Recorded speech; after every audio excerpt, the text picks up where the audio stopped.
I the a-hole for stepping down as a bridesmaid just one day before the wedding? So last weekend, it was my sister-in-law's wedding.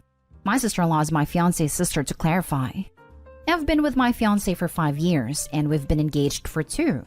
Before I got with my fiancé, his family was trying to get him to date another female friend of his, who he no longer talks to because she said some pretty horrible things about him and some of his friends.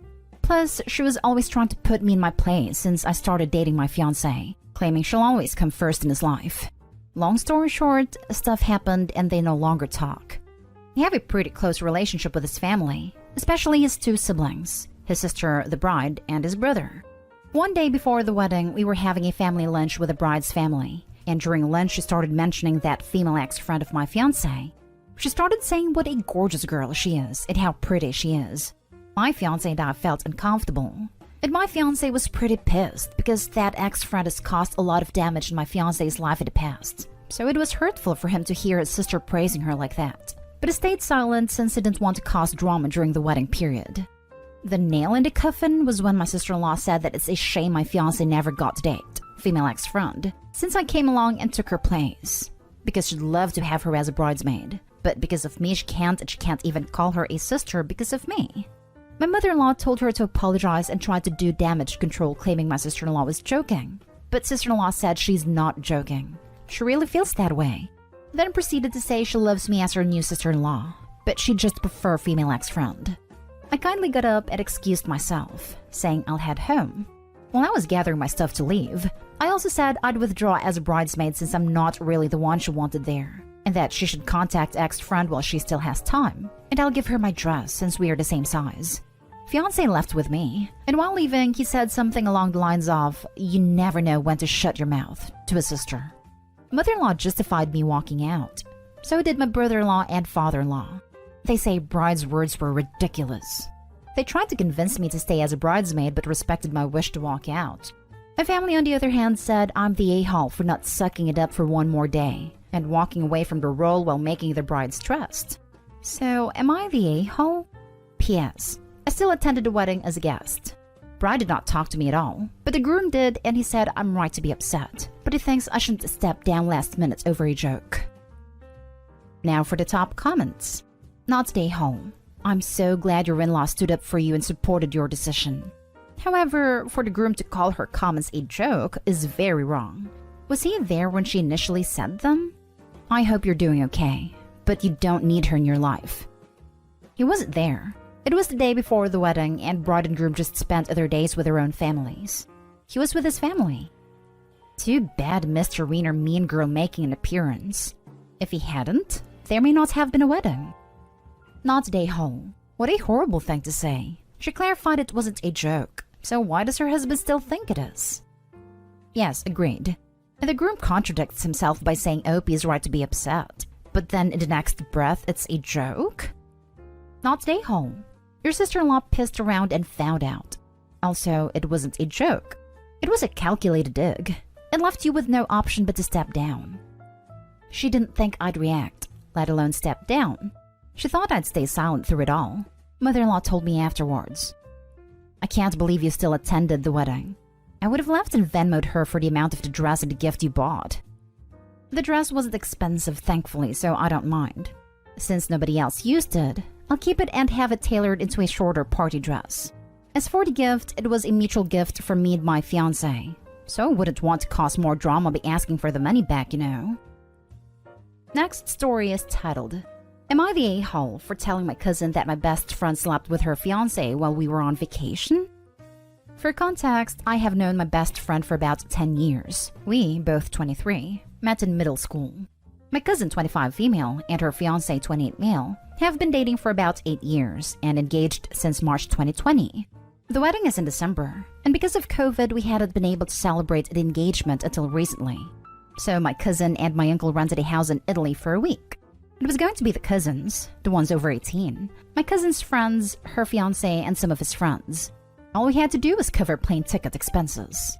My cousin asked if I was planning on inviting my best friend as well, and that she was welcome to come if I wanted. Of course I said yes. Fast forward to the trip, everything goes fine. We all have a great time. I noticed that my best friend and fiancé are getting along pretty well, but nothing alarming. They had met multiple times prior at different events. I mean, everyone was getting along, so nobody thought anything of it. One of the last nights, we decided to go out. We are having a great time dancing, drinking, and suddenly my best friend tells me and my cousin she's super tired and is going to take a taxi home. Fiancé hears this and tells us he's going to head home and call it a night as well. They order a taxi and another friend of Fiancé's joins them. We end up going home early that morning after watching the sunrise, then head to bed. Everything is fine. We go back home a few days later. About a month passes and life has gone back to normal. Except my best friend is being a bit weird. I share an apartment with her, by the way.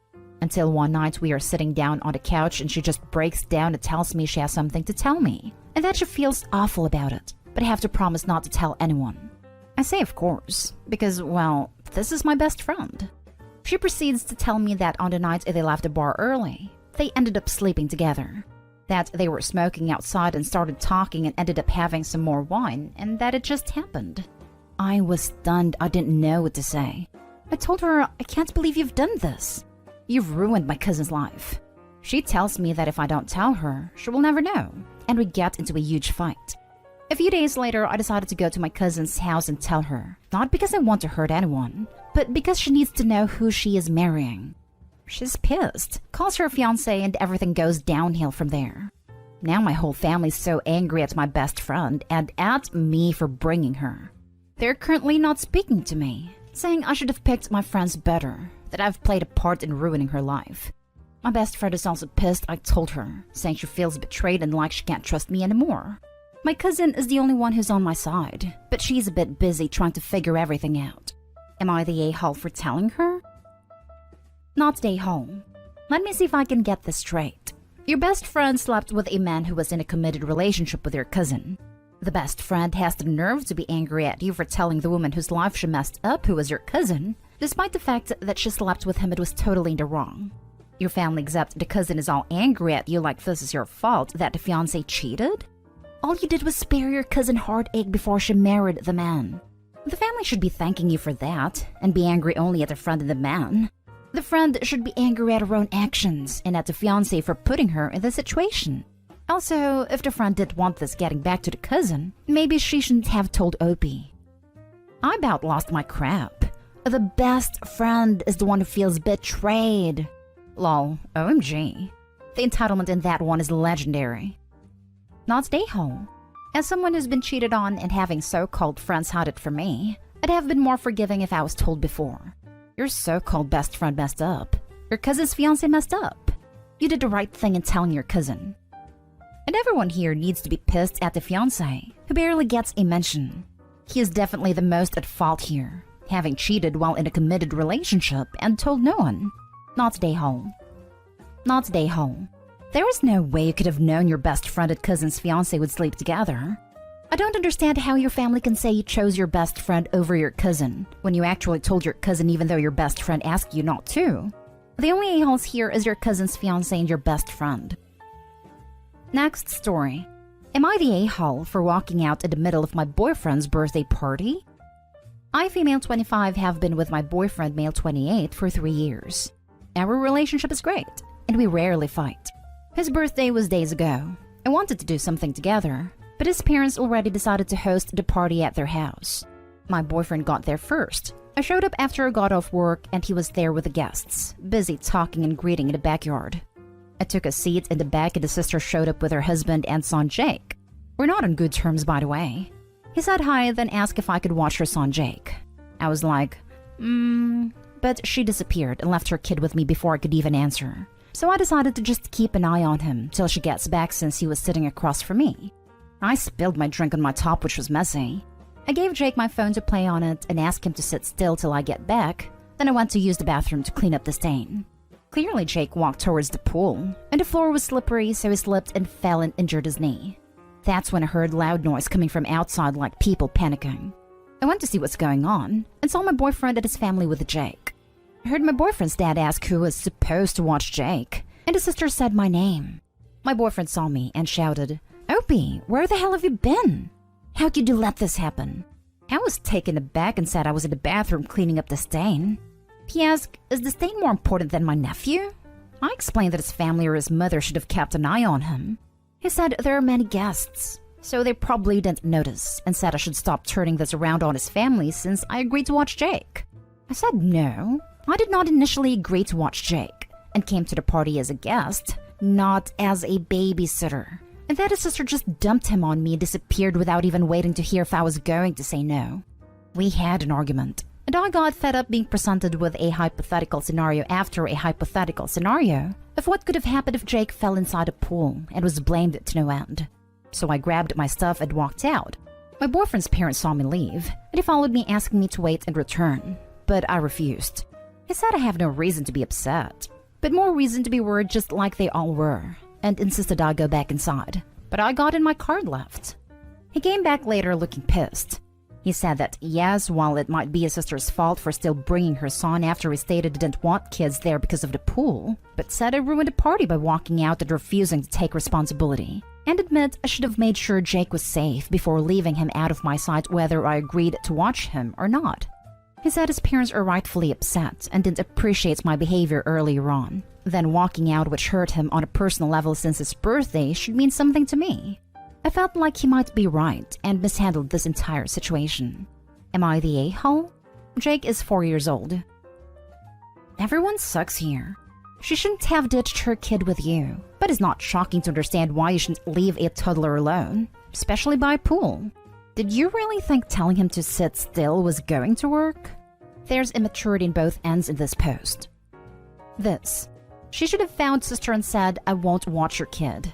If you know you're the only adult watching a toddler and you leave the room without telling another adult, not okay. Regardless of how the situation came to be. Obviously, everyone else in this story sucks for obvious reasons. Yeah, I was very much no side at first because it's never okay to dump your kid on someone who doesn't agree to look after them. But she lost me very fast at the moment of walking away. Clearly, asking anyone else was not that hard. You could have even taken the kid with you if you couldn't find anyone to watch him. Child without supervision plus pool sounds like parents' worst nightmare. Everyone sucks here. I can totally see where you're coming from that you didn't agree to look after the nephew. However, you should have had someone else watch the child rather than leave them unattended. Whether that be the child's parents or grandparents or even your partner. Your partner was rightfully concerned. The child could have been hurt, and it would have been your responsibility because you were, in fact, watching the kid. But he shouldn't have had this conversation in front of everyone. You shouldn't have left the party either. Instead of doing this, you could have had a conversation with your partner afterwards, where you could have explained your frustrations at having the nephew left in your care when you didn't agree to it. I think all parties involved could have handled the situation better, including your partner's sister. Now for the last story. Am I the a-hole for refusing to talk to my son and husband until they apologized to my mother-in-law? My mother-in-law, Sandra, 69 female, is a weird woman. She refers to herself as that. She has random outbursts, hyperfixations, tics, and struggles immensely with social cues. She hasn't been diagnosed with anything, so I won't speculate. When I first met my husband's family, I noticed that all of them, except my husband, made fun of Sandra and her quirks.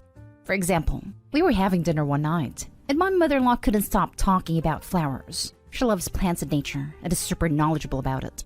My sister-in-law made a comment making fun of her, and everybody at the table laughed about it. Sandra got extremely embarrassed and did not talk for the rest of the night. This kind of behavior is normal in the family, and I despise it. I get so angry whenever someone makes fun of Sandra, because she is just such a kind, lovely woman that I just can't fathom why they do that. I've had a lot of conversations about this with my husband, and even fights when he laughs about the jokes. We have a son, 15 male, named Alex, and my biggest fear is becoming true. Alex has started to pick up the behavior around him, and has been laughing at Sandra. I've talked to him about why laughing at her is bullying, how that behavior is inappropriate, etc. But Alex doesn't seem to care. 2 weeks ago, we went to see Sandra. My brother-in-law and sister-in-law were there along their families. Sandra looked very happy. While catching up, she randomly started clapping, one of the tics that appear when she is excited. My brother-in-law made a comment poking fun of her, and the whole family laughed, including my husband and Alex. Sandra got teary-eyed and had to excuse herself to the bathroom.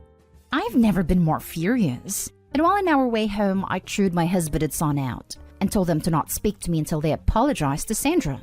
I told them that I don't want to hear a single word directed to me until they reflect on how their actions are hurtful and disgusting. 2 weeks have passed and I haven't spoken to them. Not a single word. Because they have made 0 attempts on apologizing to Sandra. My husband is telling me that I am being petty and hurting Alex. He is also mad at me for valuing my relation with Sandra more than my relation with them. In my mind, I am not doing that. But husband says that I am being an a-hole. Not an a-hole at all.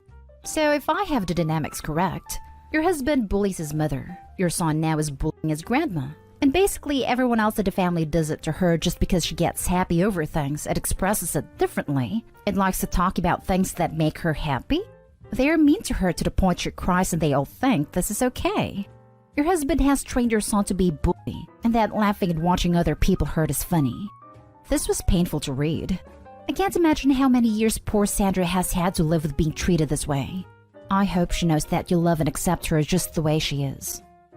I vote OPCs if mother-in-law wishes to get an apartment together. She sounds like a better roommate than husband or son. That's a great idea. Lol. Sandra owns the house my brother-in-law lives in, so maybe I'll convince her to kick him out so we can both move there. For real. Reading the comments, I see that my marriage is doomed if I don't correct this behavior. Edit. It's a joke. I won't abandon my child or anything similar. Please don't tell me I'm an awful mom. They're tormenting a woman who clearly is neurodivergent. It's disgusting. I am with you. Both need to learn not to pick on disabled people. I would also be guessing my marriage too if I were you.